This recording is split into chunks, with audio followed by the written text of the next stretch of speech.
வணக்கம். உங்கள் சிநேகிதி மாலதி மகாதேவன். நம்மள பல பேருக்கு தாழ்வு மனப்பான்மை. மற்றவங்க தன்னை மதிக்கலையேன்னு ரொம்பவே கவலைப்படுவாங்க.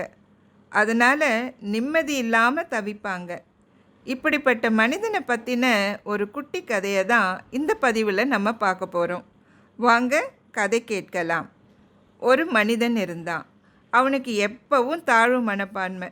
அவனை யாரும் மதிக்கலைன்னு கவலை. இதை நினச்சி சமயங்களில் அழக்கூட செய்வான். அப்படி ஒரு முறை மனசு வருந்தி அழுதிட்டு இருந்தான். கடவுளே, என்னை ஏன் இப்படி ஒரு இழிந்த பிறவியாக படைச்சிங்க அப்படின்னு மனமுருகி அழுதான். அப்போ கடவுள் அவன் முன்னாடி தோன்றி, நான் யாரையும் இழிப்பிறப்பாக படைக்கிறதில்ல. உன்னோட மதிப்பை நீயே உணரலைன்னா அதுக்கு நான் என்ன செய்ய முடியும்னு கேட்டார். யாரும் உன்னை மதிக்கலைன்றதுனால நீ மதிப்பிழந்து போயிட மாட்ட. உன்னோட மதிப்பு என்னன்னு உனக்கு தெளிவுபடுத்துகிறேன்னு சொன்ன கடவுள் அவனோட கையில் ஒரு சிகப்பு நிற கல்லை கொடுத்தாரு. கொடுத்துட்டு, இந்த கல்லை நீ பல பேர்கிட்ட காட்டி இதோட விலை என்னன்னு தெரிஞ்சிட்டு வா அப்படின்னு சொன்னார். ஆனால் கூடவே ஒரு கண்டிஷனும் போடுறாரு. அதாவது அந்த கல்லை அவன் வித்துடக்கூடாதுன்னு. அப்படி சொல்லிட்டு மறைஞ்சிடுறாரு. அந்த மனிதனும் அந்த கல்லை பல பேர்கிட்ட காட்டி அதோட விலை என்னன்னு கேட்குறான். முதல்ல ஒரு விவசாயிக்கிட்ட அந்த கல்லை காட்டினான். அந்த விவசாயியோ ஒரு சாதாரண கல்லை காமிச்சு அதோட விலை என்னன்னு கேட்குற, உனக்கு என்ன பைத்தியமா அப்படின்னு அவனை திட்டிடுறான்.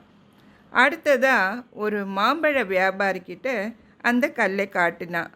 அந்த மாம்பழ வியாபாரி அந்த கல்லுக்கு ஈடாக ஒரு கூடை நிறைய மாம்பழம் தரதா சொல்கிறான்.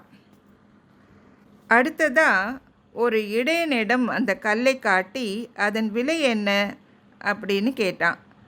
அதுக்கு அந்த இடையனும் அந்த கல்லுக்கு ஈடாக ஒரு ஆட்டுக்கிடாயை தரதா சொல்கிறான். அதுக்கப்புறம் ஒரு நகைக்கடை வியாபாரியிடம் அந்த கல்லை காட்டினா இந்த மனிதன். அவனும் அந்த கல்லுக்கு விலையாக 100 பொற்காசுகள் தர்றதா சொல்கிறான். கடைசியில் ஒரு வைர வியாபாரியிடம் அந்த கல்லை காட்டினான். அந்த கல்லோட விலை என்னன்னு கேட்டப்ப அந்த வைர வியாபாரி அந்த கல்லை நன்றாக சோதித்து பார்த்துட்டு, தம்பி, இந்த கல் விலை மதிப்பில்லாதது. இந்த கல்லை வாங்குகிற அளவுக்கு என்கிட்ட பணம் இல்லை. அதனால் இதை நீ மன்னனிடம் எடுத்துகிட்டு போய் விற்கப்பாரு அப்படின்னு சொல்லிடுறான். இப்போ தான் அந்த மனிதனுக்கு ஓரளவு விஷயம் புரிஞ்சுது. அவனவன் அவனுடைய தொழில் அனுபவத்திற்கும் கல்வி அறிவுக்கும் தக்கபடி அந்த கல்லுக்கு ஒரு விலை நிர்ணயம் செஞ்சதை உணர்ந்தான். மீண்டும் கடவுளை சந்தித்து நடந்ததையெல்லாம் சொல்கிறான் அவன்.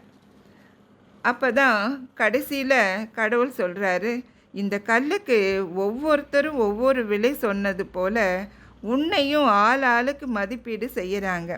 உன்னோட உண்மையான மதிப்பை சொல்ல ஒருத்தர் நிச்சயம் வருவார். அது வரைக்கும் நீ நம்பிக்கையோடு காத்திருக்கணும்னு சொல்லிட்டு கடவுள் மறைஞ்சிடுறாரு. அந்த கல்லும் அவனோட கையிலிருந்து மறைஞ்சிடுது. கடவுளோட படைப்பில் ஒவ்வொருவரும் அபூர்வமானவங்க தான். ஒவ்வொருத்தரும் ஒரு விதத்தில் சிறப்பானவங்க தான். நமக்கு நிகர் நாம் தாங்க, வேறு யாரும் கிடையாது. இந்த தன்னம்பிக்கை இருந்தால் வாழ்க்கை சுகமாக அமையும் இல்லைங்களா? இது பற்றி நீங்கள் என்ன நினைக்கிறீங்க? உங்களோட கருத்தை கமெண்ட் பாக்ஸில் சொல்லுங்கள். நாம் இன்னொரு கதையோட அடுத்த பதிவில் சந்திக்கலாம். நீங்கள் இது வரைக்கும் நம்ம சேனலை சப்ஸ்கிரைப் பண்ணலைன்னா சப்ஸ்கிரைப் பண்ணுங்கள், ஷேர் பண்ணுங்கள். நன்றி, வணக்கம்.